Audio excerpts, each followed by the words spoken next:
अगर आप सभी चाहते हैं कि हम नारायण पंजयार का ऑडियो वीडियो सबसे पहले आप तक पहुंचे, तो हमारे YouTube चैनल हम नारायण पंजयार को लाल बटन दबाकर चैनल को सब्सक्राइब करें और बगल में घंटी के निशान को अवश्य ही दबाएं। धन्यवाद। HNB एंटरटेनमेंट की शानदार प्रस्तुति।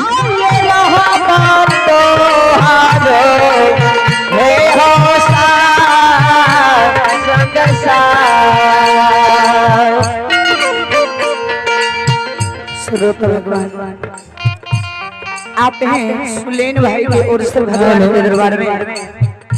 21 रुपये का दान है। मां लक्ष्मी सरस्वती घर परिवार में सुख शांति विद्या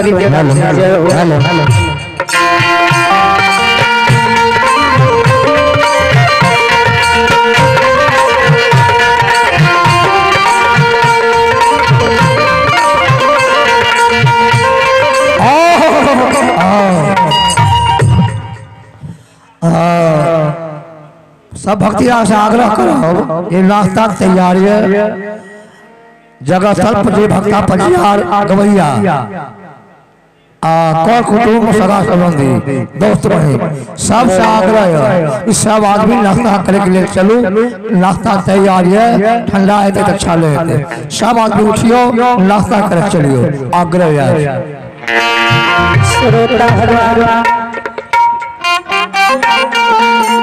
कोई समय में धर्मराज गोसाई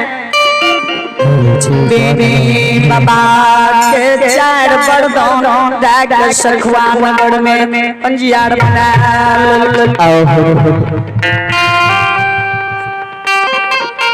ज्ञान हो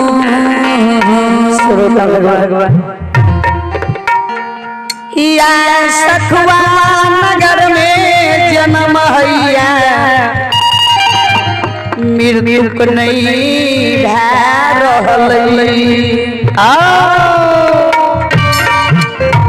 देवता मुनि महात्मा में विचार है जे एहन वरदान मिले लोग के दादल के जे जन्म है मृत्यु को नहीं भय ए हो धर्मराज बाबा के बोलावे छे। धर्मराज बाबा सी बात जब बाजे अब पूछे उससे बाबा कहलखिन बेनी यादव के पंजयार बने में रहे हैं वरदान हमें दलिए जी जी सब लोग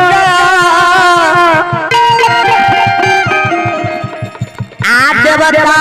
विचार करैया वरदान जी मृत्यु लोग में दे दिए। आवे वाला समय में कत्ता बड़ा जुलूम है। कोनो ने कोनो जुगती लगा लियो ए वरदान के तोड़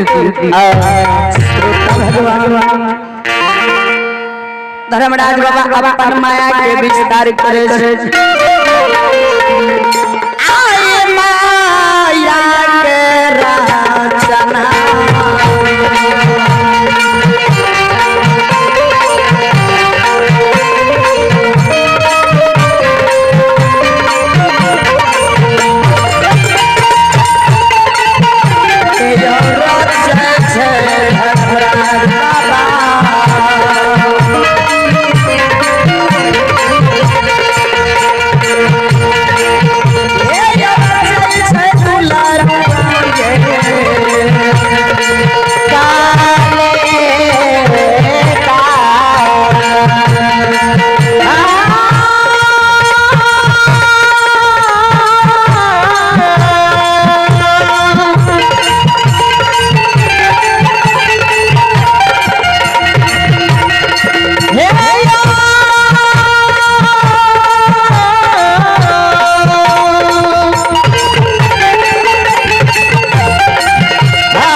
श्रोता भगवान hello hello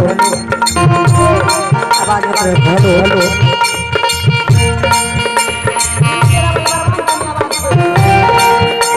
hello hello hello hello hello hello hello hello hello hello hello श्रोता भगवान धर्मराज गोसें रामी की दूरी पवनवीर से कहिए पवनवीर आओ एनी जदुवंशी के गो मोगल राजा से डरे चलो चलो महावीर जी बेनी जदुवंशी के मोगल राजा से झगड़ा लगा दे छे बेनी का झगड़ा मोगल राजा से लगा देबे मोगल राजा के कहबई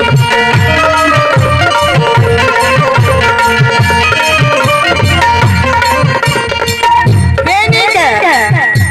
क्या के नाम लगा देबे मोगल राजा के जाके बात के उचार दे छै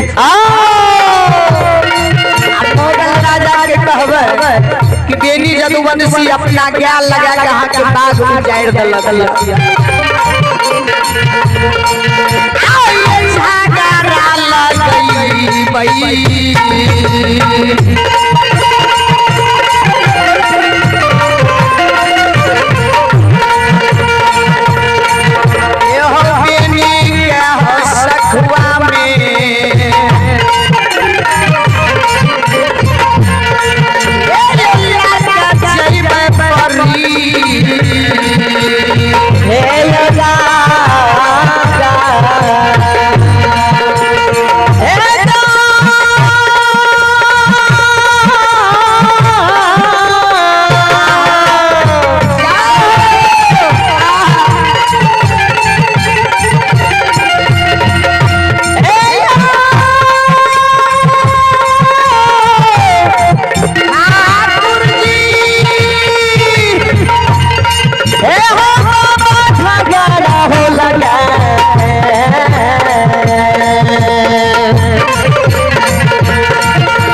Thakur ji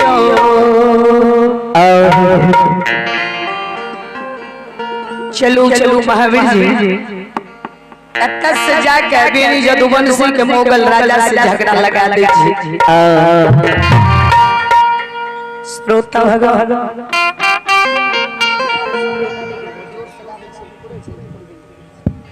hello hello hello hello बच्चे आवाज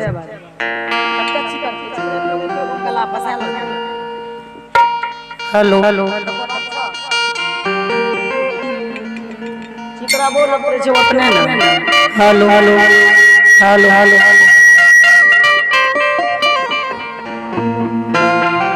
हेलो हेलो हेलो हेलो छे हेलो छे हेलो हेलो हेलो हेलो छे हेलो हेलो हेलो हेलो श्रोता भगवान धर्मराज गोसें लीलाधारी मोगल राजा के फुलवारी के उजाड़ दे छै आ मोगल राजा के दरबार में जाके बाबा बेनी के नाम लगावे छै ए मोगल राजा ए हम मोगल राजा बेनी जदुवंशी आके फुलवारी के लेके उजाड़ देलक और अहाँ के राज पर चढ़ाई खातिर सोच मोगल राजा सैना सिपाही के भेजे छै जो जो देखी सत्य छिए कि झूठ। पैदल सिपाही दरबार बार जब आवे छे देखे छे मुगल राजा के बगीचा उजाड़ल सुखल। घुर के जाके कहे छे बाबा सत बात छी राजा अहाँ के फुलवारी उजाड़ देलक। मुगल राजा कहलक हे पैदल बेनी जदुवंशी के दिन खराब भ गेलै जे हमर बाग के उजाड़ देलकै। ए रे चले चले बेनी के सखुआ से पकड़ के आ नहीं लगाया बंदी बना लेबै रे सिपाहिया।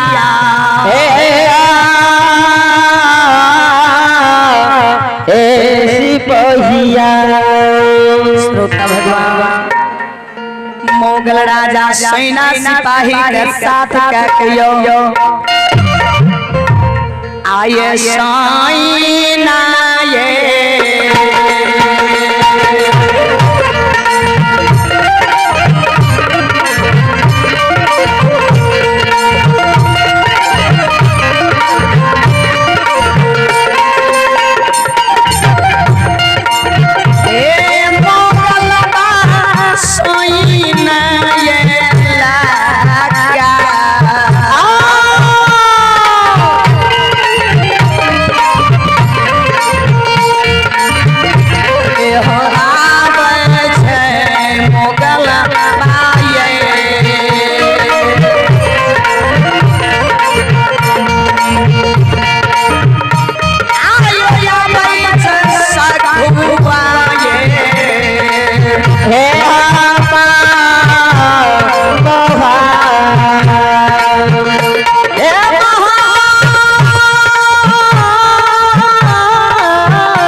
शिरोमणि श्रोता भगवान श्रोता बंधु सेना लड़ मुगल राजा सखुआ ग्राम में चार दिस से बेनी बाबा के घर के घेर ले छै। आओ मुर्गा मुर्गी लाके बेनी बाबा के हमर घर में हुला रहले। अंडा नीम लाके मां जगदम्बा के घर पर फेंक रहले मुगल राजा। आपन के चिबा के मुगल राजा बनी जगदम्बा के गहबर में सिरा पर फेंकैया।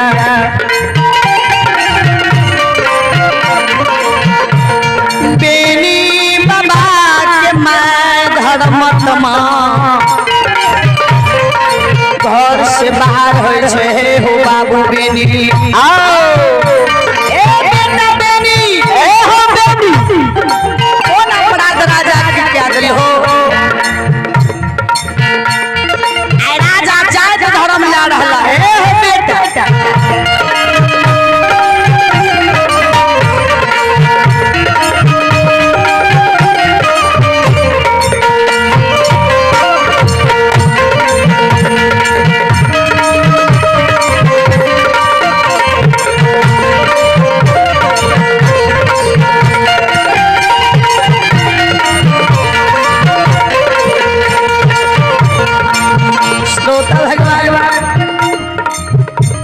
बेनी बाबा के मां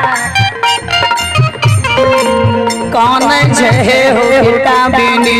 है हो बेनी। दुनिया में लोग के कोख में बेटा सुपातर जन्म लेले ओकरा कुछ के कलेश नहीं लागे केहन पातर जन्म लेल हो मुगल राजा के की बिगाड़ दो मुगल राजा जाग धर्म ला रहल या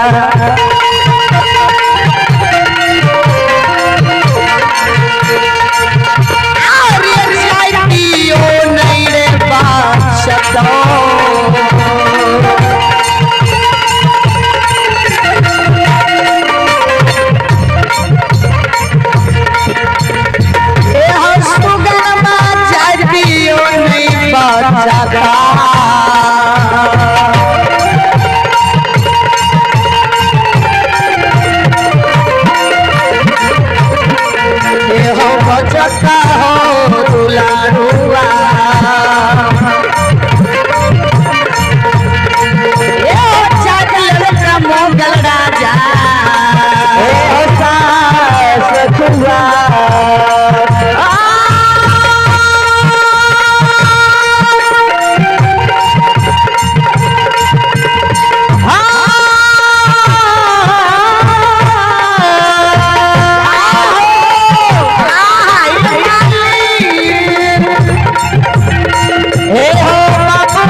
शिरोमणि भगवान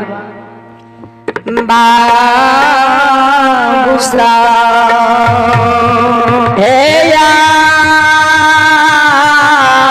हे बाबूसा सत्य शिरोमणि भगवान राजा मोगल सखुआ नगर में चारों दिश घेर घेर के बेनी बाबा पे जाए धर्म भला बाबा बेनी की माई मार पे जारी जाने छे हो बेटा बेनी सब दिन बेटा बनी बिसहरनी क्या शब रही है कहियो उसके गले नहीं लागल। तो आइए आप राजनीति मसाला मिल और सरसों पेराई मिल पुरानी दुर्गा मंदिर सौर बाजार पौष रामचंद्र शाह जी भोपाल जी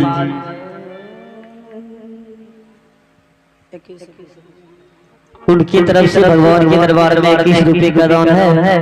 दानी महाराज की जय हो। उनकी 41 रुपए दान है।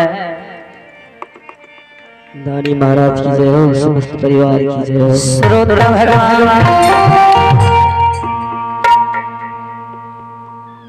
धर्मराज गोसाई बाबा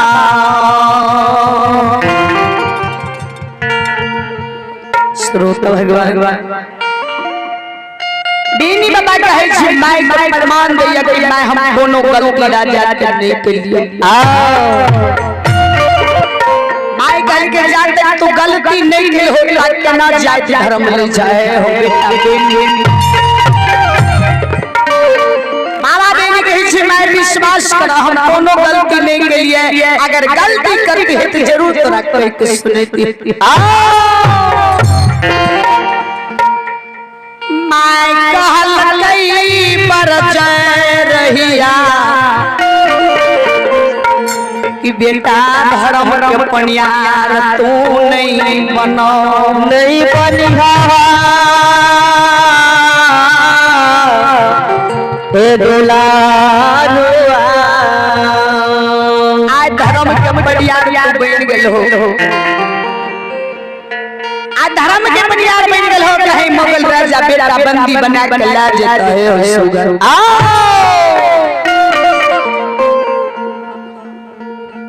आप हैं पप्पू भाई आप हैं पप्पू भाई साहू जी की माता की ओर से भगवान के दरबार में दशरथी का आशीर्वाद है इन माता के चरण में मैं एक बार नहीं 100 बार मैं नमन करती हूँ मां लक्ष्मी सरस्वती घर परिवार में सुख शांति विद्या के भंडार श्रोता भगवान एक माता की ओर से भगवान के दरबार में दशरथी दान है मां भगवती मां सरस्वती घर परिवार में सुख शांति विद्या के भंडार जय हो महाराज जय हो श्रोता भगवान नैना सलोर बाबा मेरी गहबर में जाए छे जार बेजार जाने छे हो ठाकुर जी कोनो गलती हम राजा के नहीं के लिए है राजा हमर जाए धर्म ला अगर मोगल राजा छुई लेते अच्छे हमारा बंदी बना आहो नहीं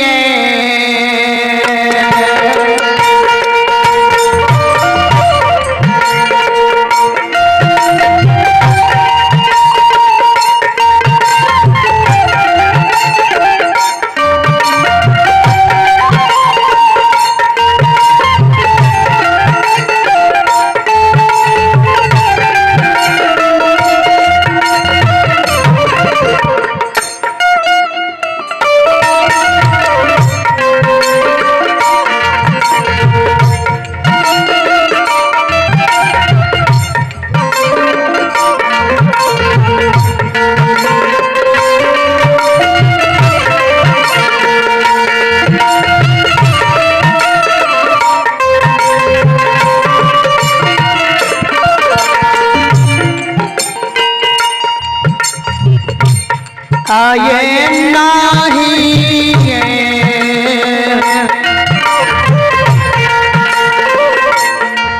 ए हो बाशावई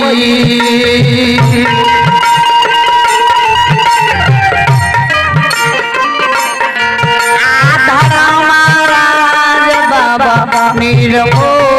ओहिरा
जाग पे जाने बाबा बेनी कहीं नहीं रहे सखुआ नगर में ओ ठाकुर जी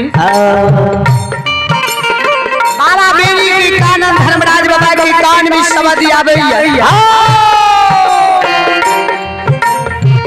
धर्मराज बाबा की महावीर जी चलो यह समय में मोटा लागल छे बेनी जदुवंशी घर में चार बेजारी कइल रहले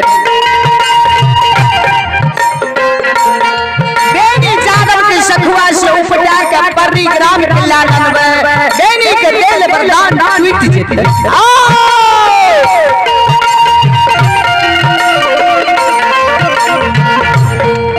धर्मराज बाबा महावीर जी के संग में आबैया बेनी बाबा जार में जार काने छे धर्मराज बाबा के यार जी करे रहे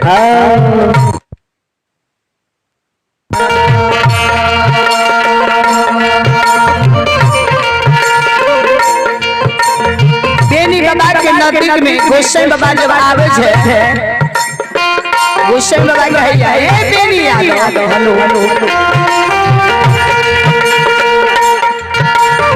किया काने छै कोन दुख पड़ गेल किया तो कता विरोध से कहि दे बेनी बाबा बाबा बेनी हाथ जोड़ के कौन से हो ठाकुर जी मोगल राजा के हम कुछ नहीं बिगाड़ी नहीं बाल बाला के लिए तब भी मोगल राजा हम पर जाए धर्मदार ठाकुर जी एक बार अपने से जाके मोगल राजा से कहियो ये बेनी यादव नहीं कुछ कल कर किया तू सखुआ नगर में जाए धर्म ले धर्मराज बाबा कल के लीलाधारी हे बेनी यादव तू जाने ने छा कि मोगल राजा के बात नहीं माने छे हम ये दुनिया में आग पैन बरसावे वाला देवता छिए कहे हमरा बाप उल्लंघन के आदत तो हमरा मुंह से कुछो निकल सकैया आप तो हमार धर्म के अपन यार छे बेनी हो ए बेनी एक बात हमरा मानो ए मोगल के राज में अपने नहीं रहियो चलू अपने कनेटा सुख जाके हम पर्री ग्राम ला जाय छी ए बेनिया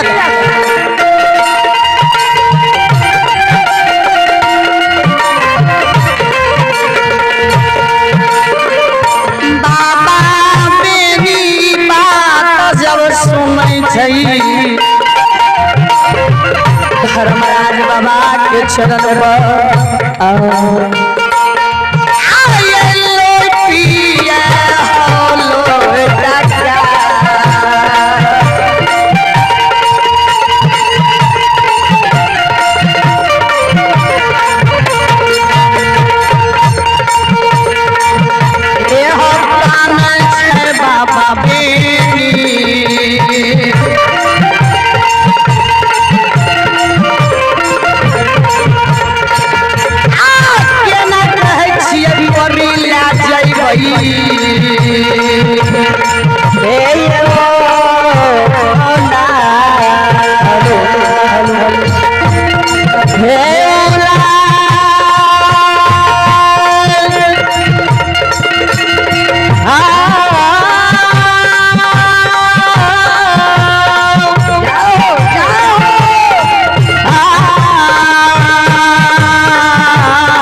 सखुआस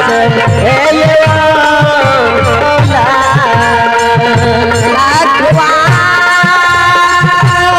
हेलो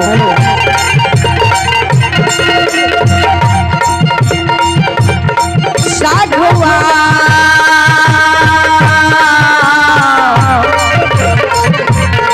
साधुआ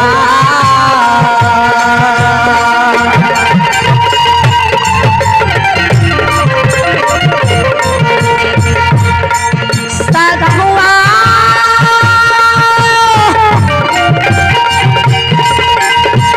ये ठाकुर जी